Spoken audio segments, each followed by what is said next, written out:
বিসমিল্লাহির রহমানির রহিম। প্রিয় দর্শক, আজকের আলোচনা দোয়া ও পাপ পুণ্যের সম্পর্ক নিয়ে। দোয়া ইসলামের এক মহা ইবাদত। আল্লাহ তাআলা বলেছেন, তোমরা আমাকে ডাকো, আমি তোমাদের ডাকে সাড়া দেব। সূরা গাফির আয়াত ৬০। কিন্তু অনেকে দোয়া করে, তবুও কবুল হয় না। কেন হয় না?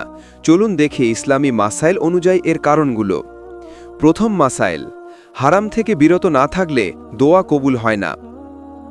রাসূল সাল্লাল্লাহু আলাইহি ওয়াসাল্লাম বলেছেন, যে ব্যক্তি হারাম খাদ্য খায়, হারাম পোশাক পরে এবং হারাম পথে উপার্জন করে, তার দোয়া কবুল হয় না।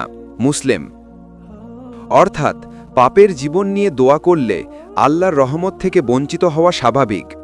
দ্বিতীয় মাসাইল, দোয়া করতে হবে বিনয় ও বিশ্বাস নিয়ে।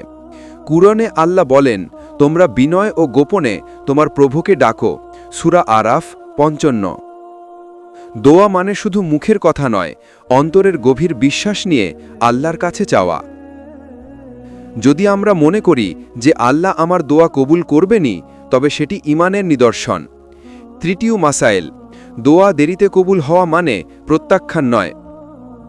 রাসূল সাল্লাল্লাহু আলাইহি ওয়াসাল্লাম বলেছেন, তিনটি অবস্থার একটিতে দোয়া কবুল হয় সঙ্গে সঙ্গে, নয়তো কিয়ামতের জন্য সঞ্চিত থাকে, নয়তো কোনো বিপদ দূর করে দেয়। তিরমিজি। অর্থাৎ দেরি মানে প্রত্যাখ্যান নয়, বরং আল্লাহর হিকমত।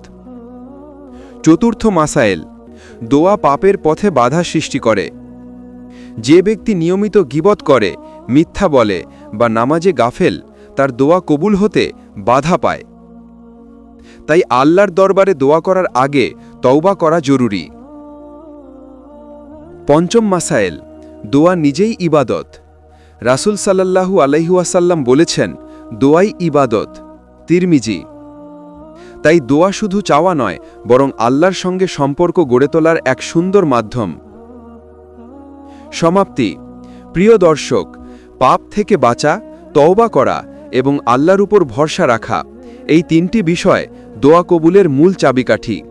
আসুন আমরা সবাই দোয়া করি, হে আল্লাহ, আমাদের আমলগুলো কবুল করুন, আমাদের গুনাহ মাফ করুন এবং আমাদের দোয়া কবুল করুন। আমিন। বন্ধুরা, নিয়মিত এমন ভিডিও দেখতে এখনই সাবস্ক্রাইব করুন অথবা ফেসবুক পেজটি ফলো করুন।